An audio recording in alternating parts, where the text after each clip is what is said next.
Welcome to Timira Samhari, the soul of Bharat.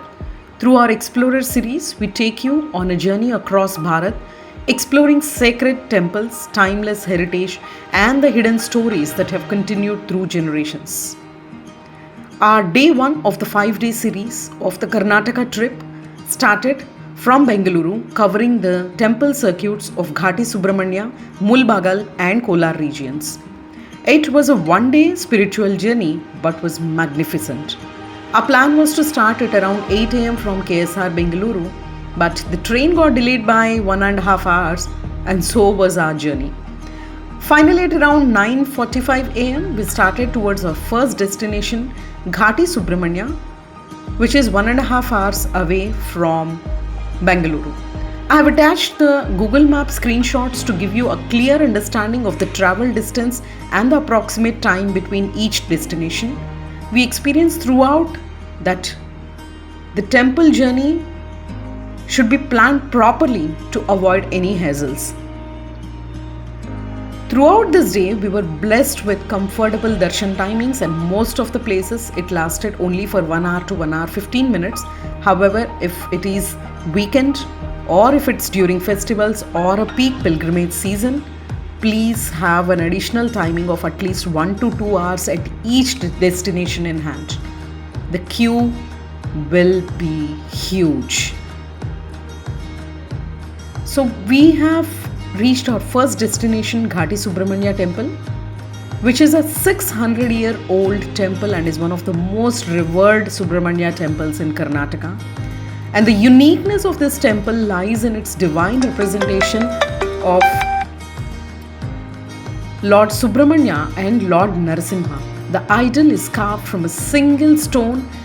The front side represents Subramanya, while the rear side represents Lord Narasimha. Devotees can view the rear form through a mirror placed inside the temple, making this darshan a very special spiritual experience. Though it was a Saturday, being a lean season, the crowd was manageable. We are fortunate even to have Annaprasadam of the temple after our darshan, and one of the most beautiful traditions of this Karnataka temples is its Annaprasadam, which is simple but authentic. We truly love this journey and the traditional food prasadam of temples. Our next destination was to Kurudumale Ganesha temple, which is around 2 hours 45 minutes from Ghati Subramanya. And the temple is closed between 1 pm and 3 pm, so we planned accordingly. Our plan worked perfectly and we reached the temple at around 2:50 pm. The temple is a magnificent Swayambhu Ganesha idol, a large monolithic representation of Lord Ganesha.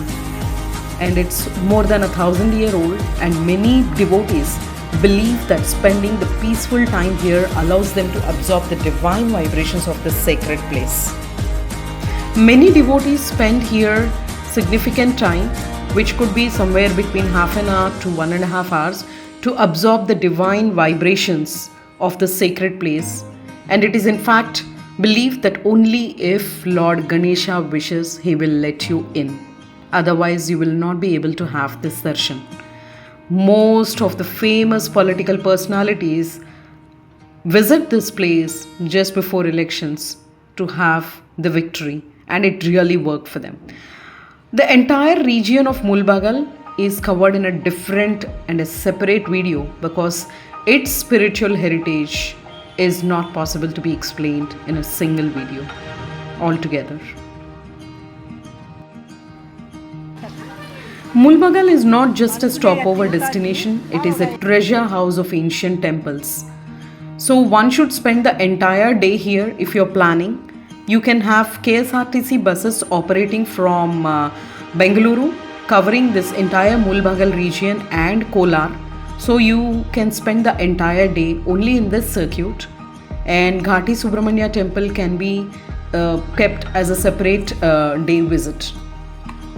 Next, we visited this ancient Someshwara temple, which is just 1 minute away from this Ganesha temple, and it's known for its powerful deity form and devotional significance. And It is representing the ancient architectural traditions of this region.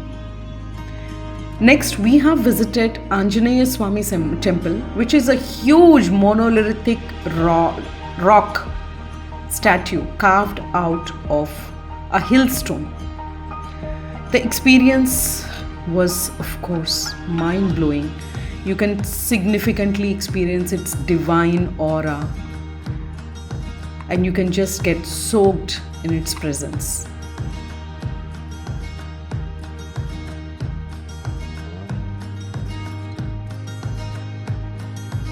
We will have anyway a separate video covering each of the temple, its spiritual and historical significance in this particular region. Our next destination was towards Kolar Amma Devi temple in Kolar, and we have started somewhere around 5:30 p.m. from this Mulbagal region after completing all our temples here. And then we reached Kolar Amma temple somewhere at around 7:15 p.m. It was just about for sunset, but the view was, of course, breathtaking. This is an ancient temple which is over 1200 years old and dedicated to goddess Kolar Amma, the presiding deity of Kolar. And though the locals worship it as Kolar Amma, it is a powerful form connected with Ma Durga or Ma Chamundi. It reflects the rich cultural heritage of this region through its architecture, traditions, and legends.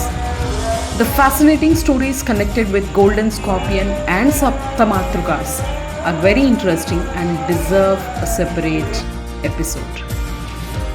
Of course, I will cover, as I promised, about the historical, spiritual significance in the upcoming videos.